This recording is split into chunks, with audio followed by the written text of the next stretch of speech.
Hello everyone. आज़ादी के 75वें साल के अमृत महोत्सव दिवस पर आप सबों को ढेर सारी शुभकामनाएं और बधाइयाँ। आज के लेक्चर में हम लोग सेल बायोलॉजी के बारे में पढ़ेंगे, यानी cytology. Cytology means study about cell. तो सेल के सारे स्ट्रक्चर और फंक्शंस के बारे में हम लोग पढ़ेंगे, लेकिन इस सेल के स्ट्रक्चर और फंक्शंस पढ़ने से पहले जी.एन. रामचंद्रन की चर्चा ना हो तो ये बेमानी है। First of all we should know about G N. Ramachandran. G N. Ramachandran का सेल बायोलॉजी में बहुत बड़ा कंट्रीब्यूशन रहा है, क्योंकि सेल के अंदर प्रोटीन का बहुत बड़ा हिस्सा होता है। प्रोटीन से बना हुआ स्ट्रक्चर होता है सेल मेम्ब्रेन या ऑल बायोलॉजिकल मेम्ब्रेन। जितने भी बायोलॉजिकल मेम्ब्रेन होते हैं वो सभी बायोलॉजिकल मेम्ब्रेन में प्रोटीन का कंट्रीब्यूशन मेजर होता है।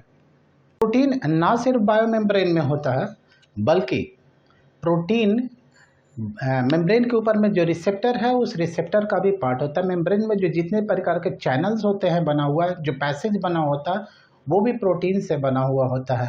प्रोटीन के अंदर सेल के अंदर, नॉट प्रोटीन के अंदर, सेल के अंदर अगर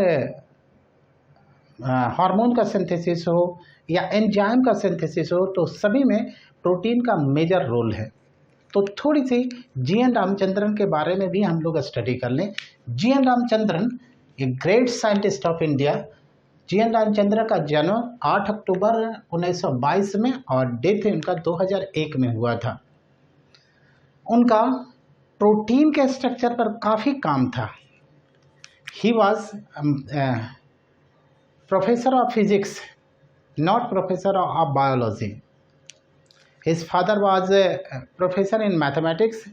तो जो फादर का बैकग्राउंड था वो मैथमेटिक्स का बैकग्राउंड था। फादर भी ऑलवेज चाहते थे क्या कि मेरा बच्चा यानी जी.एन. रामचंद्रन वो भी एक मैथमेटिशियन बने। ऑब्वियसली कोई भी फादर जिस स्ट्रीम में रहता है उस स्ट्रीम में पहला प्रायोरिटी होता है कि उनके बच्चे उसी स्ट्रीम में जाए। तो इनके फादर भी चाहते थे कि हमारा बच्चा जो है वो मैथमेटिशियन बने, लेकिन वो अपना ग्रेजुएशन ऑनर्स फिजिक्स ऑनर्स में किया उन्होंने, और काम उनका इस राइबोसोम्स पर रहा है जो सेल के अंदर प्रेजेंट होता है। विदाउट मेम्ब्रेन वाले सेल ऑर्गेनेल्स होता है, वहाँ पर उनका काम रहा। और उसमें उन्होंने प्रोटीन के स्ट्रक्चर के बारे में डिटेल से स्टडी किया, खास करके एक स्पेसिफिक प्रोटीन होता है। तो पहले उनके बारे में ब्रीफ इंफॉर्मेशन ले। He was outstanding figure in the field of protein structure. पहला पॉइंट है कि प्रोटीन के स्ट्रक्चर के बारे में आउटस्टैंडिंग फिगर रहे हैं वो बायोसाइंस में। Founder of Madras school, Madras school के फाउंडर्स हैं of conformational analysis of biopolymers. यहाँ पर बायोपॉलीमर्स में खास करके जितने भी बायोपॉलीमर्स में प्रोटीन एक बायोपॉलीमर्स है, उस बायोपॉलीमर्स पर इनका मेजर वर्क रहा है। Discovered the triple helical structure, ये मेन उनका एरिया था। Triple helical structure of a specific protein biopolymer. और कौन सा प्रोटीन है? ये कोलेजन प्रोटीन है।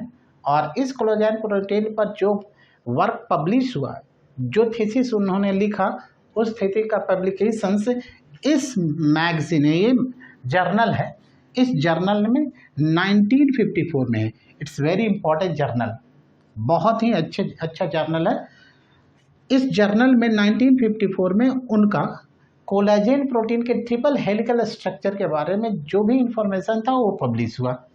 And his analysis of allowed confirmation of protein through the use of Ramachandran plot. Ramachandran plot के बारे में भी हम लोग थोड़ी सी जानकारी लेंगे आगे चल करके, इसके बारे में विशेष जानकारी आपको सेपरेटली देंगे। Ramachandran plot rank among the most outstanding contribution in the structural biology. This is the main area. ये structural biology है, यानी बायोपॉलीमर्स का स्ट्रक्चर कैसा है उस स्ट्रक्चर के बारे में डिटेल्स स्टडी खास करके इस कोलेजन प्रोटीन के डिटेल स्टडी में है। he met Linus polling.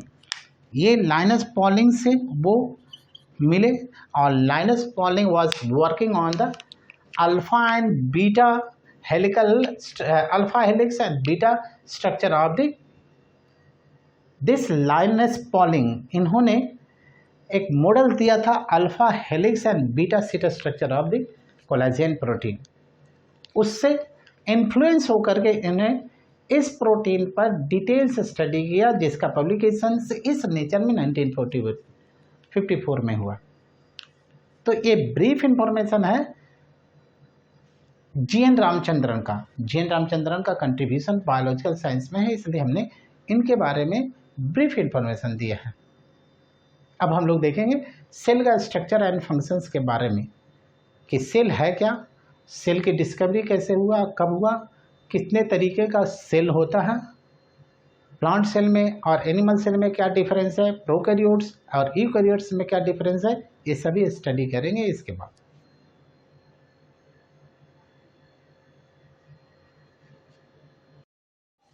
तो सेल बायोलॉजी के इस सेक्शन में, इस वीडियो में हम लोग सबसे पहले स्टडी करेंगे सेल के बारे में कि क्या एक्चुअली सेल होता है। तो सभी को पता है कि सेल को कहते हैं हम लोग structural and functional unit of life. इसका मतलब है कि जितने भी लिविंग ऑर्गेनिज्म इस अर्थ पे है वो इस तरीके के सेल से बना हुआ है। ये सेल जो स्ट्रक्चर हम लोग देख रहे हैं, हो सकता है प्लांट सेल में, फंगस सेल में, बैक्टीरियल सेल में, तो सब में डिफरेंस हो, लेकिन cell structural and functional unit of life होता है। तो पहला पॉइंट हम लोग देखें कि all organisms are made up of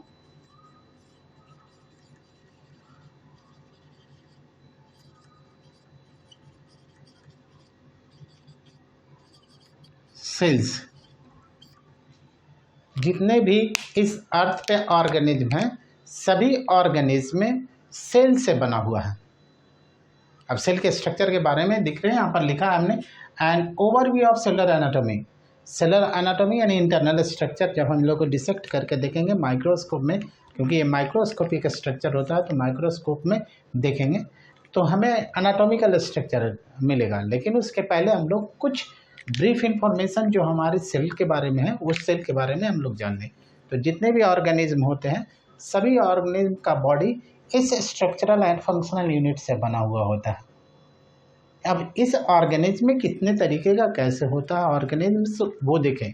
कुछ ऑर्गेनिज्म जो यहाँ पर ऑर्गेनिज्म लिखा है हमने, तो ऑर्गेनिज्म यूनिसेलुलर भी हो सकता है, मल्टीसेलुलर भी हो सकता है। यहाँ पर ऑर्गेनिज्म लिखे तो ये ऑर्गेनिज्म ये यूनिसेलुलर होगा, मल्टीसेलुलर होगा। सिंगल सेल तो इसको हम लोग कहेंगे यूनिसेलुलर। मेनी सेल्स, अगर बहुत सारे सेल्स का बना हुआ ऑर्गेनिज्म का बॉडी तो उसे हम लोग कहेंगे मल्टी सेलुलर।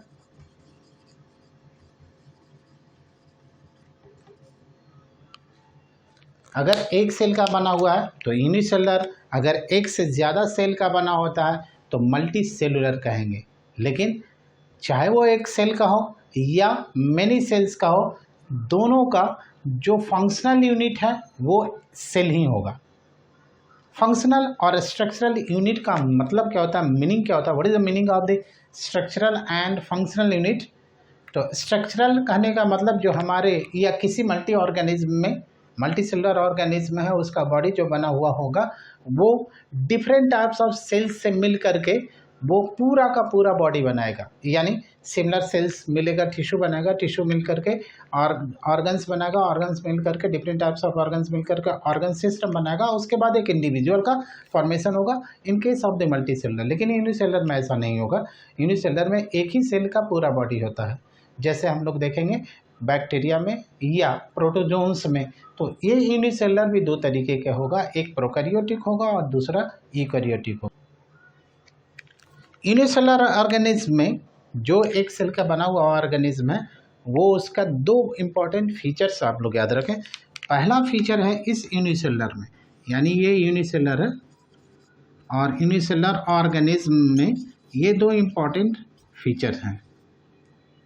पहला फीचर इसके बारे में कि ये इंडिपेंडेंट एग्जिस्टेंस शो करेगा। ये unicellular organism independent existence show करता है। दूसरा है कि ये performing the essential functions of life. पहला पॉइंट है यूनिसेलुलर ऑर्गेनिज्म में इंडिपेंडेंट एग्जिस्टेंस।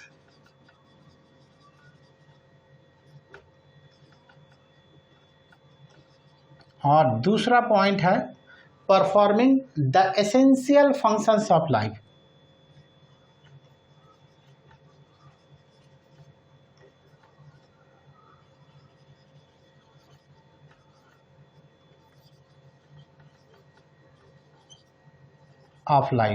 जैसे एसेंशियल फंक्शंस होता क्या क्या है, तो जैसे फूड बनाना हो तो फूड का सिंथेसिस भी सेल के अंदर होगा, फूड का ब्रेक डाउन ऑक्सीडेशन भी सेल के अंदर होगा ताकि एनर्जी मिल सके। तो पहले जैसे एग्जांपल हम लोग एसेंशियल फंक्शंस के बारे में जान लें। जैसे हम लोग देखें फूड सिंथेसिस, और food synthesis means carbohydrate synthesis, protein synthesis, lipid synthesis भी लिख लें, एंजाइम सिंथेसिस लिख लें, और ब्रेक डाउन भी यहाँ पर सिंथेसिस हुआ। फिर ऑक्सीडेशन ऑफ फूड भी हम लोग लिखेंगे, तो फूड का ऑक्सीडेशन भी इस सेल के अंदर होगा ताकि लाइफ को जो चलाने के लिए एनर्जी चाहिए वो एनर्जी इस फूड के ऑक्सीडेशन से मिले। यहाँ पर कुछ इम्पॉर्टेंट फिजियोलॉजी यानी फंक्शंस हमने देखा कि सेल के अंदर होता और सेल को चलाने, लाइफ को चलाने के लिए ये सारी फंक्शंस जरूरी हैं। Means the cell will perform all the essential functions, सभी एसेंशियल फंक्शंस सेल के अंदर ही कंप्लीट होगा।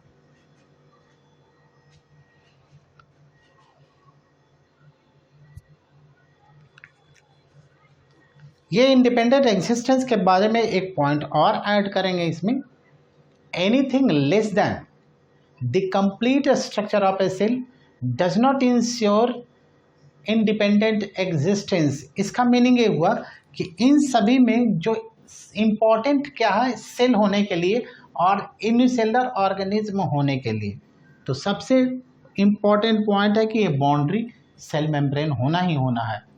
बिना सेल मेम्ब्रेन के हम किसी सेल की कल्पना ही नहीं कर सकते, चाहे वो प्रोकैरियोट हो चाहे यूकैरियोट हो। तो ये बिना सेल मेम्ब्रेन के सेल का डिफिनेशन इन्हें पूरा होगा। जैसे कुछ ऑर्गेनिज्म है जिसका बॉडी बना हुआ रहता है बिना सेल्स का, यानी उसमें सेल मेम्ब्रेन नहीं होगा, तो मोलिकुलर स्ट्रक्चर उसके कहेंगे। और मोलिकुलर स्ट्रक्चर वाले जैसे वायरस है, प्रियॉन्स है, ये सभी उसमें सेल मेम्ब्रेन इस बाउंड्री का फॉर्मेशन नहीं होता है। तो anything less than a complete structure of a cell does not ensure the independent existence of a unicellular life. एक सेल का लाइफ पहल में सबसे इम्पॉर्टेंट पहला है कि ये बाउंड्री होना चाहिए। दूसरा, इसके कंटिन्यूटी के लिए इसमें जितने भी फिजियोलॉजिकल स्ट्रक्चर फिजियोलॉजी होना चाहिए वो उसके लिए प्रोटोप्लाज्म का होना जरूरी है, क्योंकि प्रोटोप्लाज्म को हम लोग कहते हैं फिजिकल बेसिस ऑफ लाइफ। कुछ प्रोकैरियोटिक ऑर्गेनिज्म में माइटोकॉन्ड्रिया नहीं होता, मिजोसोम्स होता है लेकिन माइटोकॉन्ड्रिया नहीं होता, तो उसके लाइफ को चलाने के लिए जो एनर्जी चाहिए वो एनर्जी इस प्रोटोप्लाज्म के अंदर, साइटोप्लाज्म के अंदर जो ग्लाइकोलाइटिक पाथवे होगा उससे मिलेगा। तीसरा, जेनेटिक मटेरियल का होना जरूरी है।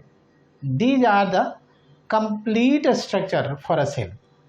ऐसे भी और भी ऐसे स्ट्रक्चर्स हैं, तो इसे हम लोग कहते हैं कंप्लीट स्ट्रक्चर ऑफ सेल। तो इन सभी इंफॉर्मेशन के बेसिस पे हम लोग कह सकते हैं cell is the structural and functional unit of life, is the structural. और स्ट्रक्चरल का मीनिंग क्या होता है और फंक्शनल का मीनिंग क्या होता है। Structural and functional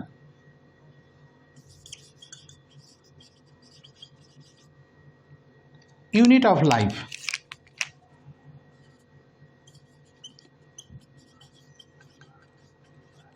structural means जितने भी लाइफ इस अर्थ पे बने हुए सभी सेल से बना हुआ या कॉम्बिनेशन ऑफ सेल से बना होता है।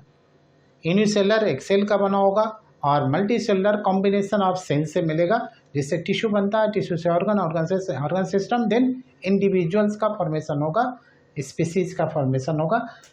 नेक्स्ट जो है फंक्शनल, जितने भी फिजियोलॉजिक एंड होगा, समाप्त होगा, वो इस सेल के अंदर जा कर के होगा। जैसे हम लोग फूड खाते हैं तो फूड का ऑक्सीडेशन फाइनली इस सेल के अंदर जा होगा, जिससे हमें एनर्जी मिलेगा। हमारे एलिमेंट्री कैनाल में सिर्फ कोर्स फूड पार्टिकल, बड़े फूड पार्टिकल, छोटे फूड पार्टिकल में टूटते हैं, लेकिन वहाँ एनर्जी नहीं मिलेगा। एनर्जी कहाँ मिलेगा? जब ऑक्सीडेशन होगा उस फूड का सेल के अंदर जा करके सेल के स्ट्रक्चर में, यानी सबसे पहले प्रोटोप्लाज्म यानी साइटोप्लाज्म में ग्लाइकोलाइटिक पाथवे, फिर उसके बाद माइटोकॉन्ड्रिया में एंटर करेगा, तब जा करके हमें एनर्जी मिलेगा। और energy sustainability of the life, यानी लाइफ को चलाने के लिए बहुत इंपॉर्टेंट होता है। तो एनर्जी कहाँ पर मिलेगा, कहाँ जनरेट होगा? तो इस सेल के अंदर, इस सेल ऑर्गेनेल में, जिसे हम लोग माइटोकॉन्ड्रिया कहते हैं।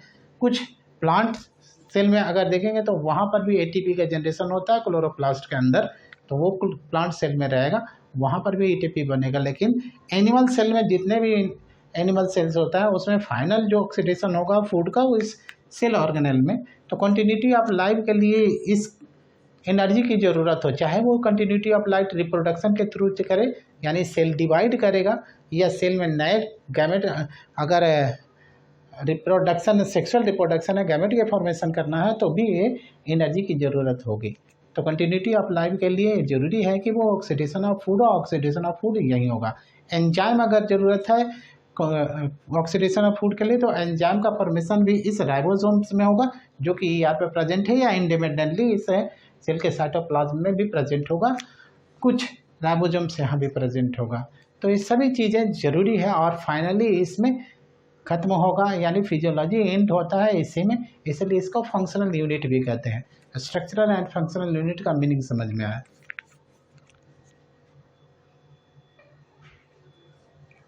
एक एनाटॉमिकल स्ट्रक्चर हम लोग सेल का देखें, उसके बाद हम लोग डिस्कवरी पे जाएंगे, और फिर ओवरव्यू में थोड़ी सी और स्टडी करेंगे कि सेल में क्या क्या स्ट्रक्चर है और कितना इंपॉर्टेंट है, what is the significant role of the cell organelles within the cell. तो सबसे पहले यहाँ पर हमने एक स्ट्रक्चर बनाया माइक्रोविलाई, और यहाँ पर माइक्रोविलाई के जगह सेल में सिलिया भी हो सकता है, फ्लैजिला भी हो सकता है। उसके बाद यहाँ पर एक बाउंड्री है जिसे हम लोग सेल मेम्ब्रेन कहते हैं, और ये सेल मेम्ब्रेन 2 लेयर्ड है। तो ये सेल मेम्ब्रेन या प्लाज्मा मेम्ब्रेन इसे कहेंगे, या सेल मेम्ब्रेन कहते हैं, या प्लाज्मा लेम्मा कह सकते हैं इसको, और प्लाज्मा लेम्मा कह सकते हैं, ये सभी नाम से जाना जाता है। अब इसके ठीक नीचे अगर आप आ जाएं तो ये लिविंग लिक्विड मटेरियल है जिसे प्रोटोप्लाज्म कहते हैं, और प्रोटोप्लाज्म 2 पार्ट में बटा होता है। ये न्यूक्लियस के बाहर सेल मेम्ब्रेन के बीच में, यानी इन दोनों के बीच में जो प्रेजेंट होगा उसे हम लोग साइटोप्लाज्म कहेंगे, ये साइटोप्लाज्म है। और न्यूक्लियस के अंदर अगर प्रेजेंट है तो इसे न्यूक्लियोप्लाज्म कहेंगे, यानी ये न्यूक्लियोप्लाज्म और साइटोप्लाज्म में डिफ्रेंशिएटेड होता है हमारा प्रोटोप्लाज्म, जिसे लिविंग लिक्विड मटेरियल कहेंगे। एक सेल ऑर्गेनेल है जिस सेल ऑर्गेनेल का नाम है गोल्जी बॉडी या गोल्जी कॉम्प्लेक्स, ये गोल्जी कॉम्प्लेक्स है। और उसके बाद यहाँ पर देखिए एक कॉन्वोलेटेड स्ट्रक्चर है, नेटवर्क लाइक स्ट्रक्चर है, जिससे हम लोग कहेंगे एंडोप्लाज्मिक रेटिकुलम। लेकिन इस एंडोप्लाज्मिक रेटिकुलम के स्ट्रक्चर पे, सरफेस पे कोई भी राइबोसोम नहीं है, कोई वेटेड स्ट्रक्चर नहीं है, इसलिए इसे कहते हैं SER, स्मूथ एंडोप्लाज्मिक रेटिकुलम। जबकि यहाँ पर हम लोग इसे कहेंगे रफ एंडोप्लाज्मिक रेटिकुलम। दोनों को हम लोग कहेंगे एंडोप्लाज्मिक रेटिकुलम।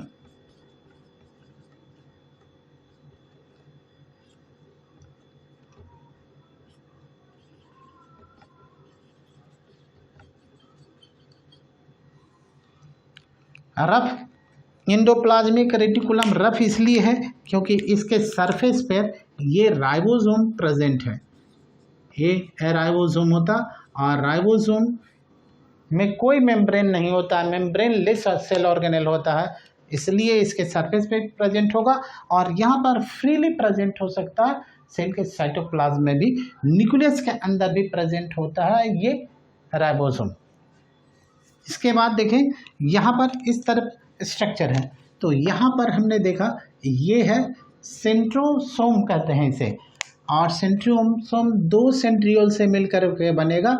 ये फिलामेंटस स्ट्रक्चर, ट्यूबुलर स्ट्रक्चर है, ये माइक्रो फिलामेंट्स का बना होगा और ये 2 सेंट्रियोल से मिलकर के बना होगा और दोनों सेंट्रियोल एक दूसरे से 90 डिग्री पर जुड़ा हुआ रहता है। तो ये 2 सेंट्रियोल के मिलकर के यहाँ पर एक सेंट्रोसोम बनेगा। और सेंट्रोसोम वो सेल ऑर्गेनेल है जिसमें कोई मेम्ब्रेन नहीं होता और सिर्फ एनिमल सेल में प्रेजेंट होगा, प्लांट सेल में ये स्ट्रक्चर एब्सेंट होता है।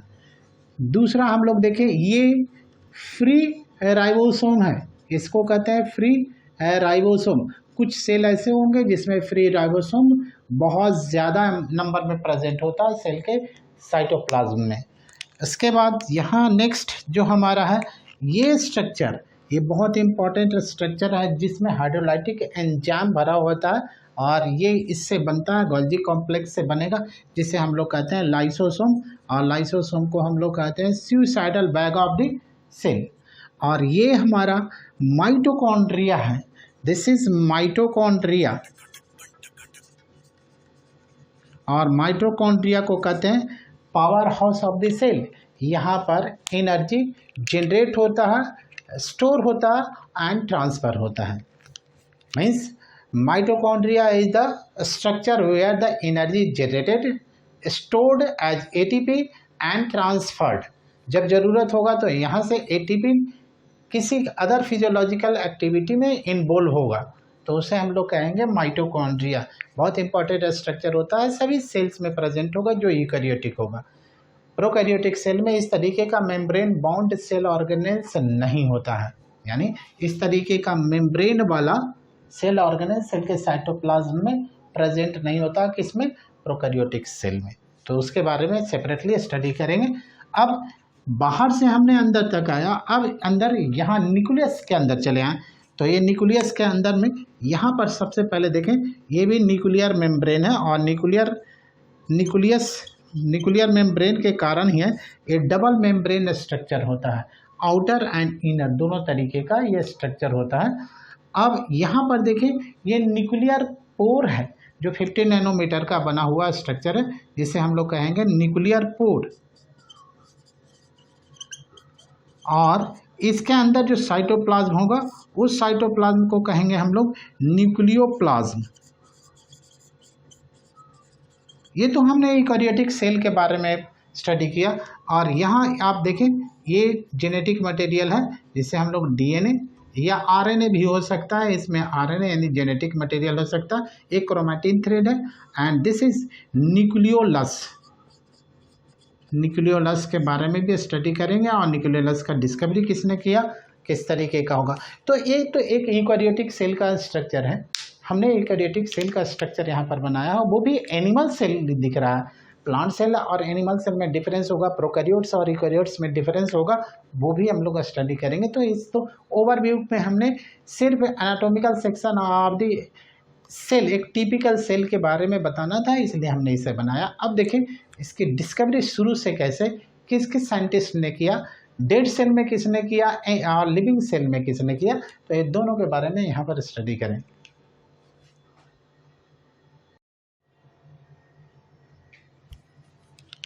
डिस्कवरीज ऑफ द सेल्स, यानी इसमें हम लोग देखेंगे डिस्कवरी किस किस सेल को किसने किया। तो सबसे पहले जो नाम आता है डिस्कवरी ऑफ द सेल में, वो रॉबर्ट हुक का नाम होता है, जिन्होंने खुद अपना एक माइक्रोस्कोप डिज़ाइन किया था। उस माइक्रोस्कोप की मदद से पहली बार सेल को देखा था और ये 1665 में पहली बार उन्होंने माइक्रोस्कोप बनाया। उस माइक्रोस्कोप की मदद से इस तरीके का सेल देखा जो प्लांट सेल था। प्लांट का नाम है क्यूरकस सुबर, यानी discovered dead cell, dead plant cell. और इस प्लांट सेल का नाम क्या है, ये प्लांट किस प्लांट में है, प्लांट का नाम हो गया क्यूरकस सुबर। ये प्लांट का नाम है जिसमें इस तरीके का हनी कॉम्ब लाइक स्ट्रक्चर है, यानी हनी कॉम्ब मधुमक्खी का जो छत्ते होता है उसमें जिस तरीके का उसका बना हुआ रहता स्ट्रक्चर, ठीक उसी तरीके का स्ट्रक्चर इस क्यूरकस सुबर के डेड पार्ट में देखा। तो उन्होंने इसे सेल नाम दिया। क्विरकस फीवर का कॉमन नेम है ओक प्लांट। इसमें पहली बार इन्होंने प्लांट सेल, इसने डेड प्लांट सेल को का डिस्कवरी किया था। दूसरा जो नाम है वो है ये भी लीवेनहॉक का, एंटोन वॉन लीवेनहॉक।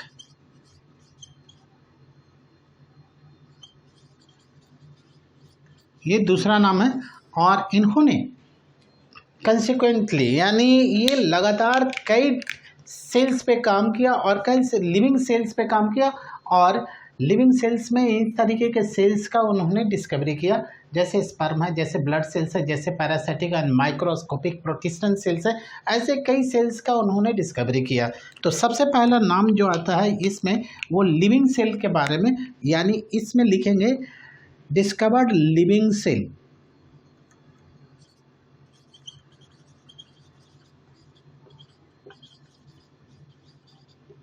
और ये लिविंग सेल लाइक यहाँ पर हम लोग देखेंगे इस तरीके का लिविंग सेल्स है, स्पर्मेटोसाइट यानी स्पर्म सेल। दूसरा हम लोग ब्लड सेल लिख सकते हैं। तीसरा parasitic and microscopic प्रोटिस्टेंस।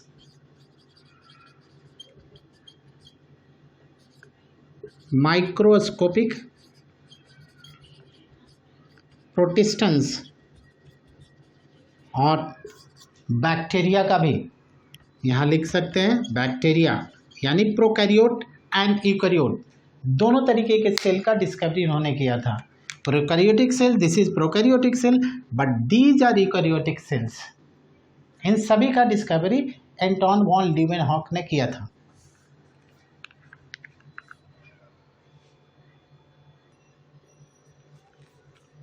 Cell theory के बारे में देखें, किसकी साइंटिस्ट ने किसकी तरीके का सेल थ्योरी दिया है, उस सेल थ्योरी के बारे में स्टडी करें।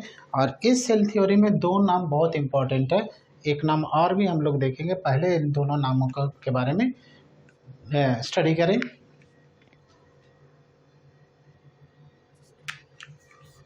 ये नाम है मैथियास लाइडेन, और मैथियास लाइडेन ने डिफरेंट, ये जर्मन बोटनिस्ट थे। तो पहला पॉइंट जो हम लोग जानते हैं इसके बारे में वो है जर्मन बोटनिस्ट, यानी जर्मनी के रहने वाले बॉटनिस्ट है, प्लांट के बारे में स्टडी करने वाले साइंटिस्ट थे।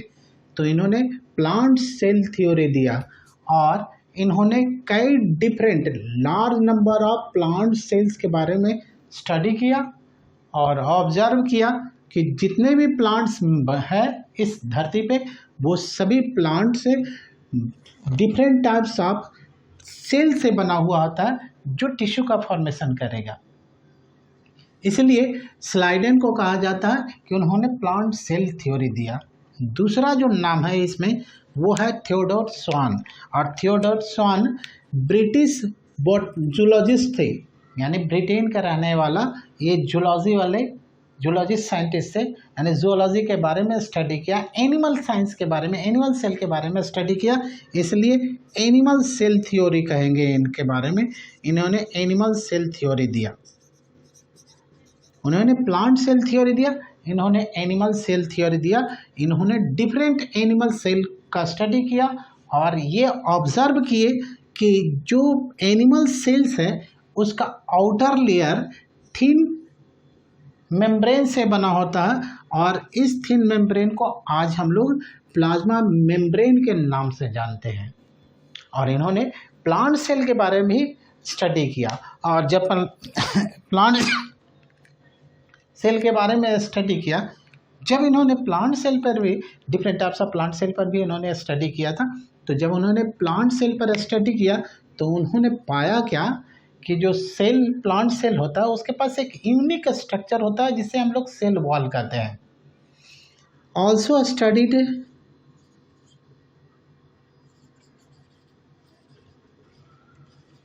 Plant cell and found that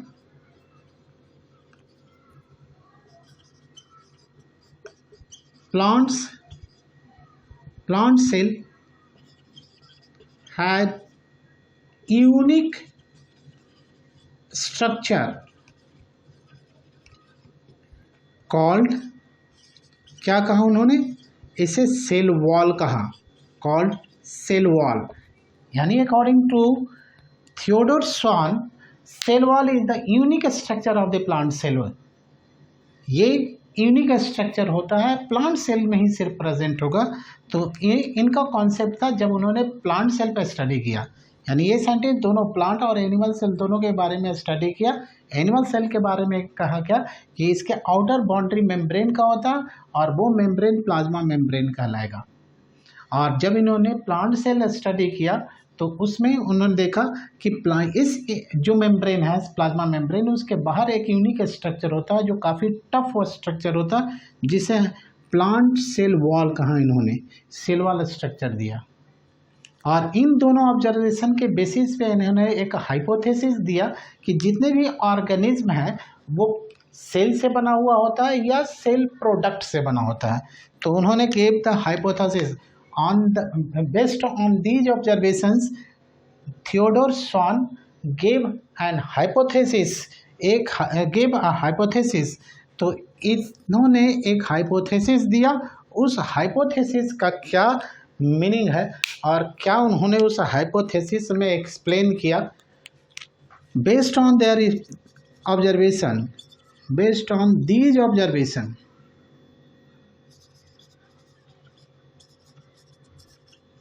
he gave a hypothesis। और ये हाइपोथेसिस है क्या, all living organisms और all animals हाइपोथेसिस में the bodies of animals and plants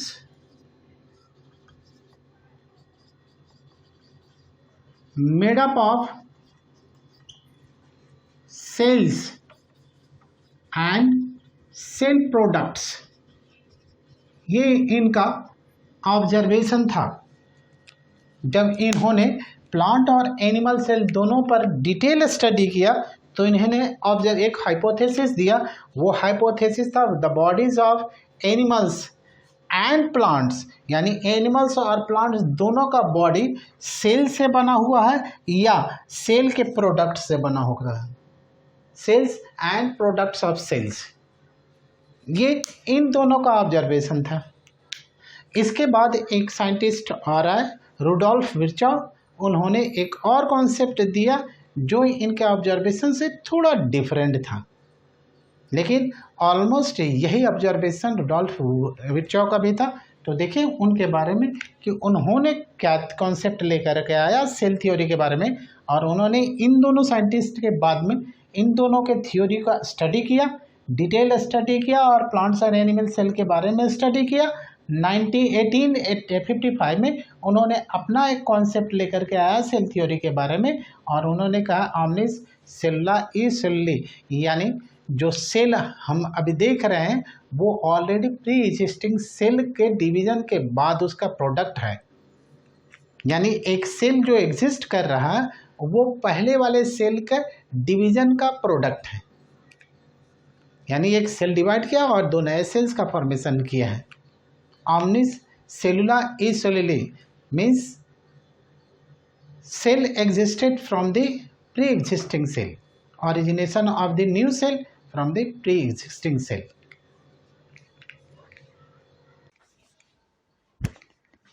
तो इन्होंने जो स्लाइडर और स्वान ने जो कॉन्सेप्ट दिया था, जो थ्योरी दिया था, उसे मॉडिफाई किया और मॉडिफाई करके इन्होंने एक नया थ्योरी दिया और नया कॉन्सेप्ट लेकर के आए। इस कॉन्सेप्ट का 2 पॉइंट्स है। पहला, all organisms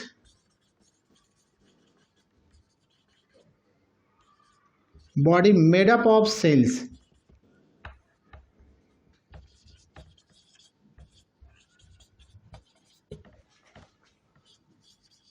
and cell products. और दूसरा जो यहाँ लिखा है, cell originated from pre existing cells. All cells originated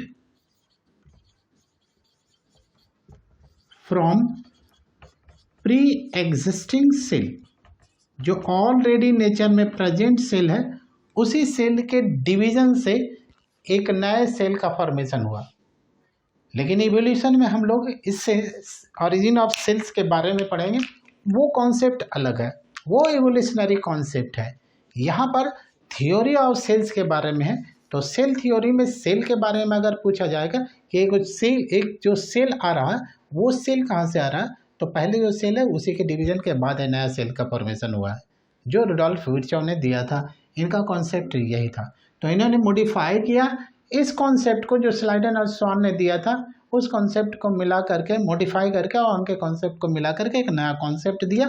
इसमें एक नई बातें ये थी, all cells originated from the pre existing cell. बाकी ये कॉन्सेप्ट तो ये स्वान का भी था। उन्होंने कहा था कि organised body made up of cells and products of sales.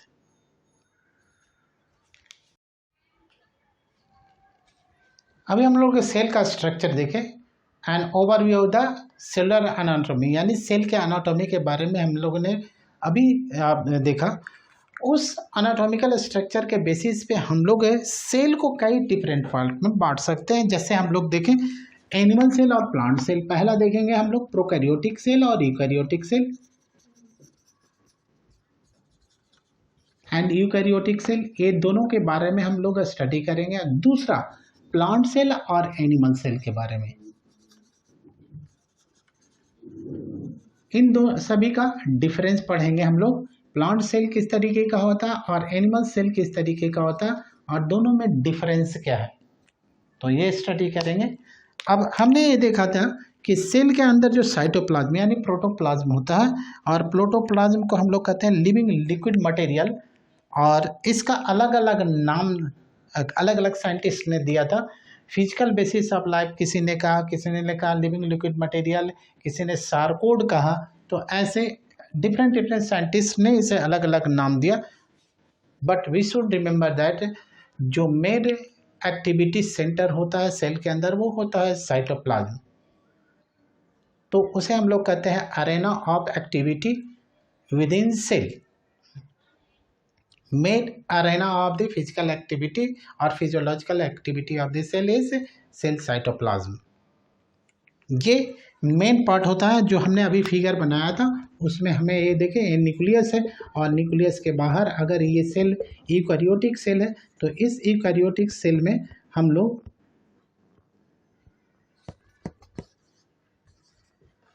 और दूसरा अगर ये देखें बिना न्यूक्लियस वाले सेल यानी प्रोकैरियोटिक सेल, तो इस प्रोकैरियोटिक और यूकैरियोटिक सेल में सबसे इम्पॉर्टेंट होता है ये साइटोप्लाज्म, और साइटोप्लाज्म को कहते हैं हम लोग main arena of cellular activity. ये main arena of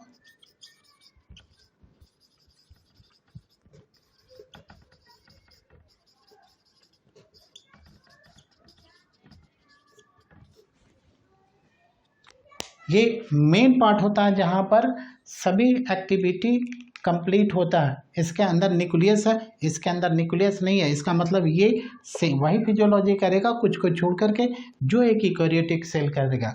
eukaryotic cell में जो जेनेटिक मटेरियल होता है वो यहाँ पर न्यूक्लियस के अंदर होता है, जबकि इसका जेनेटिक मटेरियल ऐसे ये सेल के साइटोप्लाज्म में प्रेजेंट होगा। ये जेनेटिक मटेरियल है। तो ये डिफरेंस भी हम लोग देख लें, और ये ब्रीफ इंफॉर्मेशन इन दोनों के डिफरेंस के बारे में हम लोग देखें कि क्या क्या डिफरेंस हो सकता है इस प्लांट सेल प्रोकैरियोटिक सेल और यूकैरियोटिक सेल में। तो सबसे पहले हम लोग प्रोकैरियोटिक सेल और यूकैरियोटिक सेल का डिफरेंस समझें कि इन दोनों में बेसिक डिफरेंस क्या क्या है, और प्रोकैरियोटिक सेल में हम किसे किसे रखेंगे।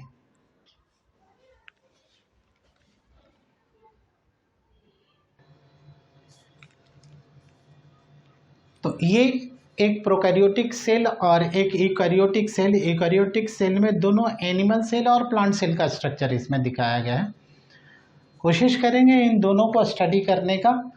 पहला इस प्रोकैरियोटिक सेल में हम लोग देखेंगे कि ये जब भी हम लोग स्टडी करते हैं सेल का तो हम लोगों को ध्यान देना चाहिए कि हम लोग बाहर से अंदर की ओर स्टडी करें तो एक हमारा सीक्वेंस मिलेगा, समझने में आराम होगा हमें, क्योंकि ये फॉलो करेंगे एक्सटर्नल पार्ट से लेकर के इंटरनल पार्ट में। सबसे पहले बाहर में क्या है और उसके बाद अंदर में क्या है। यहाँ पर भी ठीक उसी तरीके से एनिमल सेल में भी हम लोग आउटर टू इनर कहेंगे। ये एक्स्ट्रा सेलुलर पार्ट हो गया और ये इंट्रा सेलुलर पार्ट हो गया, यानी सेल के अंदर का पार्ट और सेल के बाहर का पार्ट हम लोग स्टडी करेंगे। तो सेल के बाहर में क्या है और सेल के अंदर क्या है। जब सेल के पास पहुंचेंगे तो सेल के बाहरी पार्ट से यहाँ एनिमल सेल में यहाँ से शुरू करेंगे और प्लांट सेल में यहाँ से शुरू करेंगे और स्टडी करेंगे कि ये स्ट्रक्चर क्या कहलाता है और किस चीज़ से बना है, कौन सा केमिकल कंपोजिशन का ये बना हुआ स्ट्रक्चर है। इसके बाहर भी एक लेयर होता है इस प्लांट सेल में जिसे हम लोग मिडिल लैमेला कहते हैं। तो यूकैरियोटिक सेल में एनिमल और प्लांट सेल दोनों को देखेंगे। यहाँ पर देखेंगे दो प्लांट सेल के बीच में, ये भी प्लांट सेल है और इधर भी प्लांट सेल है।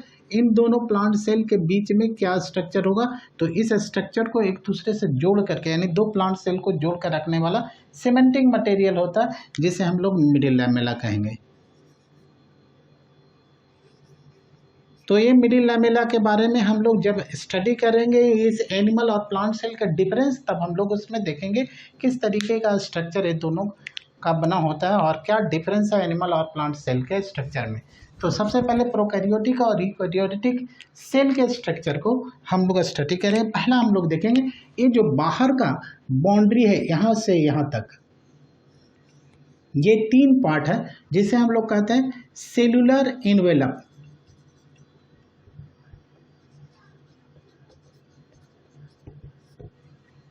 ये तीन लेयर एक यूनिट के तरह, प्रोटेक्टिव यूनिट के तरह काम करेगा। एक रेड कलर का, उसके बाद ब्लैक कलर का और तीसरा ब्लू कलर का, तीन पार्ट है।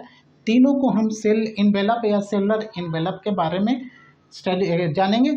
और इन तीनों एक यूनिट के, एक प्रोटेक्टिव यूनिट का, यानी रक्षक कवच के तरह काम करेगा, प्रोटेक्टिव यूनिट के तरह काम करेगा, जो इस सेल के इंटरनल पार्ट, अंदर के पार्ट को प्रोटेक्ट करेगा, बचाएगा अंदर के पार्ट को। तो ये हम लोग देखेंगे, इसे सेलुलर इनवेलप कहते हैं। यहाँ पर भी इस तरीके का स्ट्रक्चर होगा और यहाँ पर ये प्लांट सेल में हम लोग देखेंगे ये दो स्ट्रक्चर है, या इसे इंक्लूड कर लेंगे अगर मिडिल लैमेला को, तो तीन स्ट्रक्चर हम लोग स्टडी करेंगे। और अगर एनिमल सेल है तो ये बाहरी एक स्ट्रक्चर है जिसे हम लोग सेल मेम्ब्रेन कहते हैं। तो ये सेल मेम्ब्रेन होगा या प्लाज्मा मेम्ब्रेन इसको हम लोग कहें।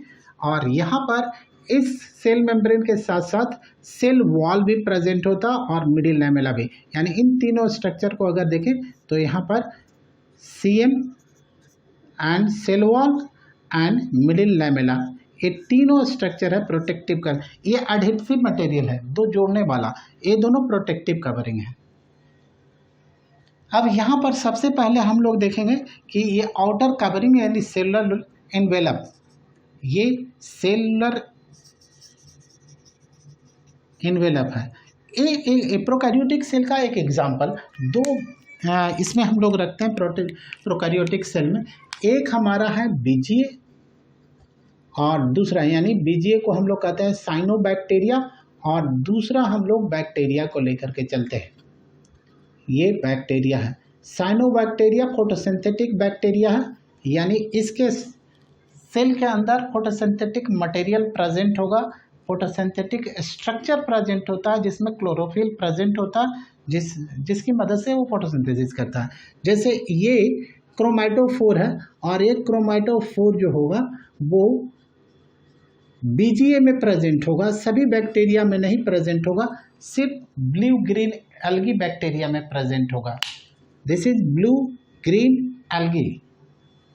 ब्लू ग्रीन एल्गी बैक्टीरिया का दूसरा नाम है साइनोबैक्टीरिया। और इस बैक्टीरिया के अंदर जो इस मेम्ब्रेन से अटैच सेल ऑर्गेनेल है उसे हम लोग क्रोमैटोफोर कहते हैं। और इस क्रोमैटोफोर में ग्रीन पिगमेंट प्रेजेंट होगा जिसे क्लोरोफिल कहते हैं। और क्लोरोफिल में मोस्टली जो universally present, universally found pigment है क्लोरोफिल ए, वो क्लोरोफिल ए इसमें प्रेजेंट होगा। उसके बाद यहाँ चले आएंगे, एक और स्ट्रक्चर इसमें हम लोग देखेंगे। ये स्ट्रक्चर है जिसको हम लोग कहेंगे मीजोजोम। ये मीजोजोम है, और मीजोजोम प्रेजेंट होगा बैक्टीरिया में भी और साइनोबैक्टीरिया में, दोनों में प्रेजेंट होगा। जबकि ये क्रोमैटोफोर सिर्फ और सिर्फ किस में प्रेजेंट होगा, बैक्टीरिया ब्लू ग्रीन एल्गी में। तो ये दोनों जगह प्रेजेंट होगा, बीजीए में भी और बैक्टीरिया में भी, ये दोनों में मिलेगा। तो सेल के प्रोटेक्टिव कवरिंग के बाद का स्ट्रक्चर है। उसके बाद ये साइटोप्लाज्म, जिसको हम लोग प्रोटोप्लाज्म भी कह सकते हैं, लेकिन साइटोप्लाज्म भी कह सकते हैं क्योंकि इसमें न्यूक्लियोप्लाज्म नहीं होता, तो प्रोटोप्लाज्म या साइटोप्लाज्म कर ले। ये जो लिविंग लिक्विड मटेरियल है साइटोप्लाज्म, उस साइटोप्लाज्म के बारे में भी हम लोग देख लें। ये साइटोप्लाज्म है और इसका जेनेटिक मटेरियल ये है, इसको हम लोग डीएनए कहेंगे। ये जेनेटिक मटेरियल है या जीनोम हम लोग कह लें, ये जीनोम है, मेन जेनेटिक मटेरियल यही है। तो ये प्रोकैरियोटिक सेल का ब्रीफ स्टडी है, देखें इसके बारे में। सबसे first and foremost difference between the prokaryotic and eukaryotic cell. यहाँ पर प्रोकैरियोट का मीनिंग जो हमने देखा, यहाँ प्रोकैरियोट सेल जो मेन बेसिक डिफरेंस है पहला ये, और यूकैरियोट का मीनिंग बेसिक डिफरेंस, वो यूकैरियोट का मीनिंग क्या होता है। तो यूकैरियोटिक और प्रोकैरियोटिक सेल का बेसिक डिफरेंस है, प्रो मीन्स प्रिमिटिव, ये प्रो मीन्स प्रिमिटिव होगा, और कैरियन का मतलब होता है न्यूक्लियस, यानी इस ये सेल मेम्ब्रेन, सेल वॉल सभी होगा, लेकिन सबसे पहला बेसिक डिफरेंस है cell without nucleus, cell with incipient nucleus, और we can also write cell without true nucleus। अगर न्यूक्लियस नहीं होगा तो जो जेनेटिक मटेरियल है डीएनए है वो न्यूक्लियस के बाहर साइटोप्लाज्म में होगा, जिसे नेकेड डीएनए कहेंगे। यानी डीएनए कैसा होगा, नेकेड टाइप होगा, naked DNA found in cell cytoplasm। जबकि यहां पर U का मीनिंग होता है ट्रू, और कैरियन का मतलब होता है न्यूक्लियस, यानी सेल विथ ट्रू न्यूक्लियस यहां कहेंगे। सेल होगा लेकिन सेल के अंदर ये ट्रू न्यूक्लियस, हम लोग न्यूक्लियर मेम्ब्रेन यानी बाउंड्री के अंदर होगा। तो यानी यहाँ पर लिखेंगे सेल विथ ट्रू न्यूक्लियस, और ट्रू न्यूक्लियस का मीनिंग है that is nuclear membrane found, यहाँ पर न्यूक्लियर मेम्ब्रेन प्रेजेंट होगा, फाउंड, और इस न्यूक्लियर मेम्ब्रेन के अंदर डीएनए यानी genetic material found, genetic material lies inside it. Genetic material means हो गया डीएनए और आरएनए, यहाँ पर डीएनए या आरएनए है, फाउंड इनसाइड इट।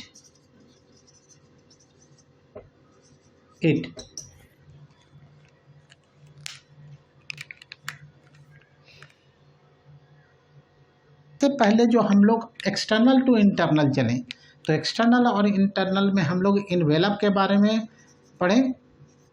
तो ये इन्वेलप में तीन स्ट्रक्चर है, तीनों सिंगल प्रोटेक्टिव यूनिट के तरह काम करेगा। ये तीन स्ट्रक्चर कौन कौन सा है इसमें, ये सिंगल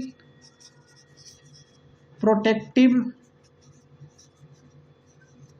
यूनिट है,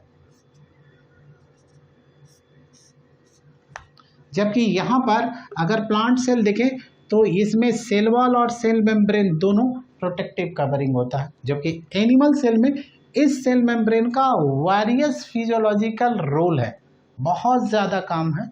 हम लोग उसके बारे में डिटेल स्टडी प्लांट और एनिमल सेल के बारे में जब स्टडी करेंगे उसमें, अभी डिफरेंस देख लेते हैं कौन कौन सा है। दूसरा, ये single protective unit made up of 3 parts. कौन कौन सा है ये 3, कौन कौन से बना हुआ रहेगा? तो सबसे बाहर में जो दिख रहा है आपको ये जेली लाइक मटेरियल, या इसे हम लोग कहेंगे ग्लाइकोकैलिक्स। दिस रेड कलर वाले को हम लोग ग्लाइकोकैलिक्स कहते हैं, ये ग्लाइकोकैलिक्स है।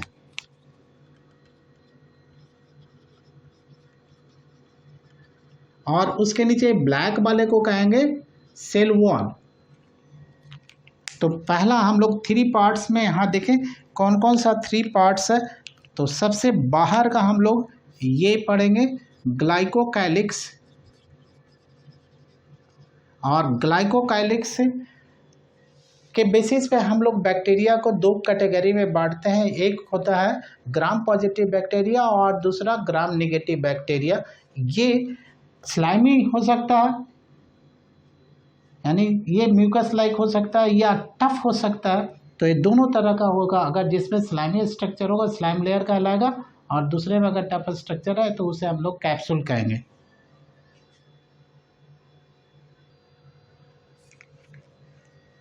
तो इस सेलुलर एनवेलप के बेसिस पे हम लोग बैक्टीरिया को 2 ग्रुप में बांटते हैं। ये जो सेलुलर एनवेलप है ये डिस्टिंक्ट फंक्शन परफॉर्म करता है, इसमें ये डिस्टिंक्ट रोल प्ले करता है। इसका डिस्टिंक्ट फंक्शन है इस सेल के प्रोटेक्शन में। और ये सेलुलर एनवेलप का स्ट्रक्चर वैरी करता है बैक्टीरिया टू बैक्टीरिया, यानी ये काफ़ी वेरिएशन शो करता है। और इस सेलुलर एनवेलप के बेसिस पर हम लोग बैक्टीरिया को 2 ग्रुप में डिवाइड करते हैं, क्योंकि ये सेलुलर एनवेलप डिफर करता है स्ट्रक्चर में and the manner of staining material, यानी स्टेनिंग मटेरियल जो हम लोग यूज करेंगे इसकी विजिबिलिटी को माइक्रोस्कोप में देखने के लिए, उसके बेसिस पे हम लोग इसे 2 ग्रुप में क्लासीफाई करेंगे। यानी based on the cellular structure and staining material of the cellular envelope हम लोग 2 ग्रुप में बैक्टीरिया को क्लासीफाई करेंगे। जो स्टेनिंग मटेरियल है उसे ग्राम स्टेन कहते हैं।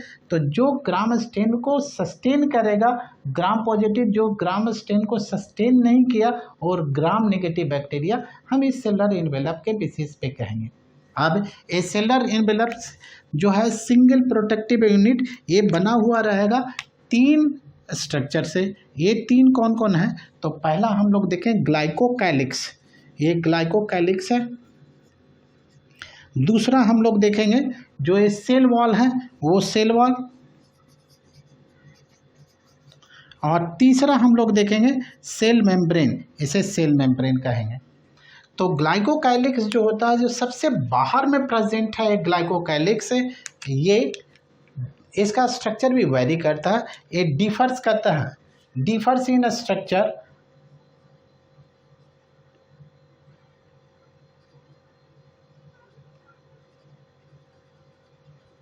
ये डिफर करेगा स्ट्रक्चर में। ये ग्लाइकोकैलिक्स जो यहाँ पर रेड कलर का आप देख रहे हैं वो रेड कलर का स्ट्रक्चर होता है।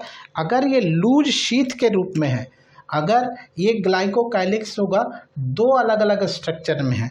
एक अगर लूज शीथ है तो इसे स्लाइम लेयर कहेंगे, एज लूज शीथ, तो इसे हम लोग कहेंगे स्लाइम लेयर।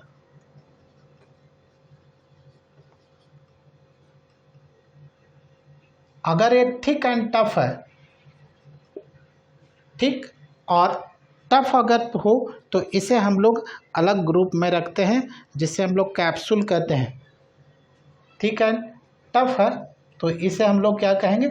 इसे कैप्सूल कहेंगे, ये कैप्सूल कहलाएगा। अगर सेल वॉल देखेंगे तो बैक्टीरियल सेल वॉल बना हुआ रहता है ग्लाइकोकैलिक्स का, ये ग्लाइकोकैलिक्स का। अगर ये एनिमल यहाँ प्लांट सेल में देखें तो प्लांट सेल में डिफरेंट टाइप्स ऑफ प्लांट्स होता है, जिसमें फोटोसिंथेटिक और नॉन फोटोसिंथेटिक दोनों प्लांट सेल होगा। तो यहाँ जो सेल वॉल प्रेजेंट होगा, इस सेल वॉल का स्ट्रक्चर काफ़ी वेरिएबल होता है। किसी में मैनल्स होता है, ग्लैक्टन्स होता है, सेलुलोज होता है, हेमी सेलुलोज होता है, काइटिन होता है, ऐसे वैरी करेगा। तो ये वेरिएशंस है इसमें। अगर सेल वॉल के बारे में अगर स्टडी करें तो यहाँ पर ये सेल वॉल इसके प्लांट सेल में, अगर ये यूकेरियोटिक सेल है, प्लांट सेल है, और प्लांट सेल वॉल अगर लिखें यहाँ पर तो ये प्लांट सेल वॉल अलग अलग प्लांट्स में अलग अलग होता है। तो इसमें हम लोग सेलुलोजिक भी देखेंगे, सेलुलोज का बना होगा, हेमी सेलुलोज का बना होगा, गैलेक्टेंस का बना होता है, जैसे एल्गी में मैनन्स का बना होता है, एल्गी मैनन्स का भी बना होता है। इस तरीके से अलग अलग स्ट्रक्चर होता है यूकेरियोटिक सेल वॉल का। अगर फंगल सेल वॉल देखें तो वहाँ पर काइटिन का बना हुआ रहेगा, हेमीसेलुलोज के साथ साथ काइटिन का भी बना हुआ होगा। तो सेल वॉल के बारे में जब स्टडी करेंगे वहाँ पर फिर एक बार हम लोग हैं। यहाँ बैक्टीरियल सेल वॉल जो होता है वो बना हुआ रहेगा पेप्टिडोग्लाइकन का, नॉट ग्लाइकोकैलिक्स। ये पेप्टिडोग्लाइकन होता है, ये पेप्टिडोग्लाइकन का बना होगा। और ये पेप्टिडोग्लाइकन दो स्ट्रक्चर है, एक हो गया नाग और नाम, यानी ये NAG और दूसरा NAM। NAG का मतलब हुआ N एसिटाइल ग्लूकोज अमाइन, यहाँ पर N का मीनिंग हुआ N एसिटाइल ग्लूकोज अमाइन, ये N एसिटाइल ग्लूकोज अमाइन है। और यहाँ पर N एसिटाइल म्यूरामिक एसिड का बना होगा, एसिड है। इसका मतलब है इसमें प्रोटीन और ग्लूकोज दोनों का कॉम्बिनेशन है। यहाँ म्यूरामिक एसिड देखें हम लोग तो यहाँ एमीन ग्रुप और यहाँ म्यूरामिक एसिड, ये दोनों प्रोटीनियस पार्ट है, जबकि ये ग्लूकोज का पार्ट N एसिटाइल ग्लूकोज लिख रहे हैं तो यानी कार्बोहाइड्रेट का पार्ट हो गया ये। तो ये पेप्टिडोग्लाइकन जो कि बैक्टीरियल सेल वॉल में प्रेजेंट होगा, वहाँ पर ये जो बैक्टीरिया में साइनोबैक्टीरिया का थोड़ा डिफरेंट होगा, लेकिन पेप्टिडोग्लाइकन यहाँ प्रेजेंट होगा जिसमें ये नाग और नाम होगा। सेल मेम्ब्रेन देखें, जो टिपिकल सेल मेम्ब्रेन होता है वो लिपोप्रोटीन का बना होगा यहाँ भी, और प्लांट सेल के अंदर या एनिमल सेल के अंदर ये सभी में प्रेजेंट होगा। दूसरा डिफरेंस यहाँ पर देखेंगे, यहाँ membrane bound cell organelle cell के साइटोप्लाज्म में है, जबकि यहाँ पर मेम्ब्रेन डिपेंडेंट सेल ऑर्गेनेल है जिसमें क्रोमैटोफोर और मीजोसोम्स है। तो ये दूसरा पॉइंट हम लोग लिख सकते हैं कि यहाँ पर found membrane dependent cell organelle,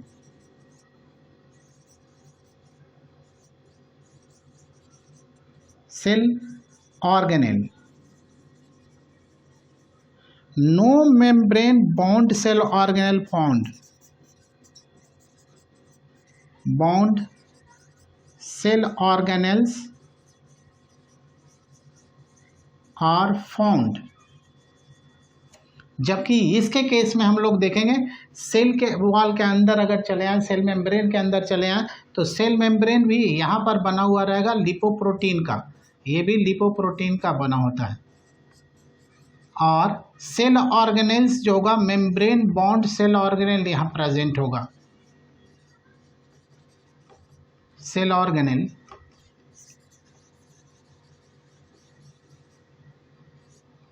found. जैसे एग्जांपल में देख लें हम लोग तो न्यूक्लियस भी मेम्ब्रेन बॉन्ड सेल ऑर्गेनेल है, उसके बाद माइटोकॉन्ड्रिया है, गोल्जी बॉडी है, ER है, ये सभी मेम्ब्रेन बॉन्ड सेल ऑर्गेनेल है जो कि सेल के साइटोप्लाज्म में प्रेजेंट होगा। तो ये डिफरेंस है। नेक्स्ट जो हम लोग डिफरेंस देखें वो ये,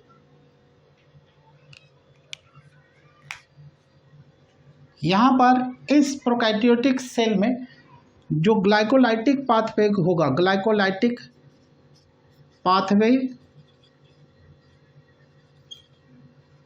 and found only in cytoplasm, जबकि यहाँ पर ग्लाइकोलाइसिस भी होगा, TCA साइकिल भी होगा और ETCA साइकिल भी होगा। ग्लाइकोलाइसिस होगा और ग्लाइकोलाइसिस साइटोप्लाज्म में होगा, दूसरा TCA cycle and ETC cycle ये दोनों माइटोकॉन्ड्रिया में होगा। नेक्स्ट अगर यहाँ पर देखें ये जेनेटिक मटेरियल से रिलेटेड, तो जेनेटिक मटेरियल यानी जीनोम जो होगा विदाउट कवरिंग होगा, नेकेड डीएनए लिख लें। जबकि यहाँ पर जो जीनोम होगा जेनेटिक मटेरियल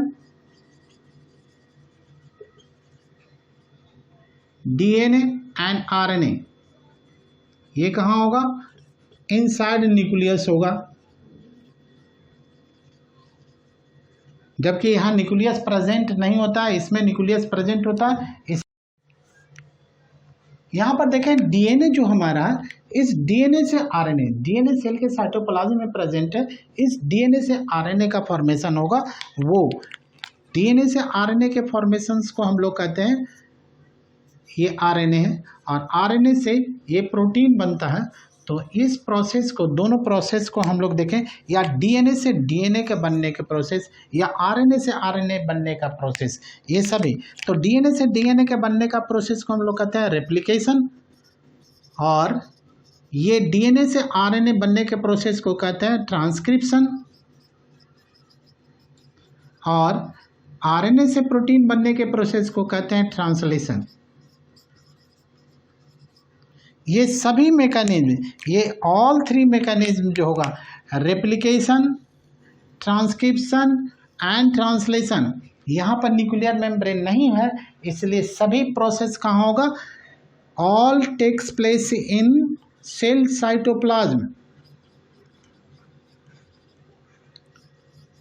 सेल साइटोप्लाज्म यानी सेल के साइटोप्लाज्म में प्रेजेंट होगा।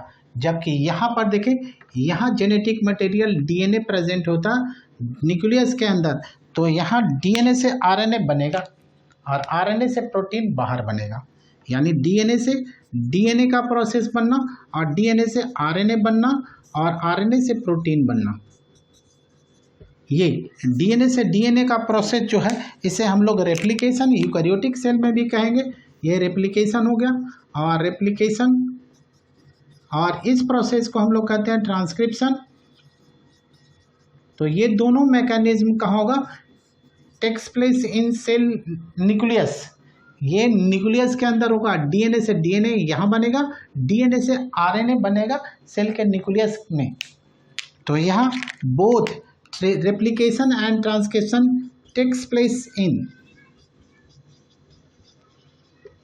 Nucleus.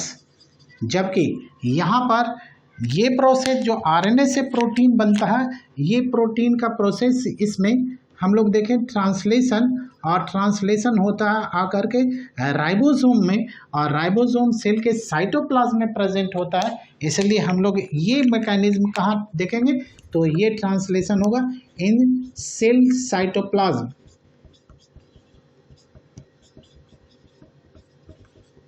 Eight ribosome at RER, और ribosome, free ribosomes, we can also write free ribosome, तो राइबोसोम्स के अंदर होगा। ऐसे काफ़ी डिफरेंसेस है प्रोकैरियोटिक सेल और यूकैरियोटिक सेल के बारे में, जो हम लोग डिटेल्स में अलग अलग भी पढ़ेंगे प्रोकैरियोटिक सेल और यूकैरियोटिक सेल में। One more information prokaryotic cell के बारे में और भी हम लोग देखें तो इसमें इसके अलावा एक और स्ट्रक्चर प्रेजेंट होता है जो कुछ कुछ प्रोकैरियोटिक सेल में होगा। स्ट्रक्चरली फंडामेंटली सभी प्रोकैरियोटिक सेल सिमिलर दिखता है, लेकिन वो यानी फंडामेंटल स्ट्रक्चर सभी में सिमिलर होगा, लेकिन उसका शेप, साइज, स्ट्रक्चर, फिजियोलॉजी सभी का डिफरेंस होता है। ये हम लोग आगे के क्लास में प्रोकैरियोटिक सेल के बारे में जब पढ़ेंगे तो आगे के वीडियोस में पढ़ेंगे। तो डिफरेंस हमने बेसिक डिफरेंस देखा प्रोकैरियोटिक सेल और यूकैरियोटिक सेल के बारे में। डिटेल्स हम लोग प्रीकैरियोटिक सेल्स के बारे में आगे नेक्स्ट वीडियोस में पढ़ेंगे। Hope you will like this video. अगर आपको ये वीडियो अच्छा लगा तो कमेंट बॉक्स में जाकर के कमेंट करके हमें बताएं, ताकि आगे से हमें इसमें और भी मॉडिफाई करके अच्छे अच्छे वीडियोज अपलोड कर सकें। और हाँ, अगर वीडियो अच्छा लगता है तो लाइक, शेयर एंड सब्सक्राइब करना ना भूलें। लाइक का बटन ज़रूर दबाएं। अगर कोई किसी को हेल्प भी करना हो तो शेयर करें इस वीडियो को। Thank you. Thanks a lot for watching this video.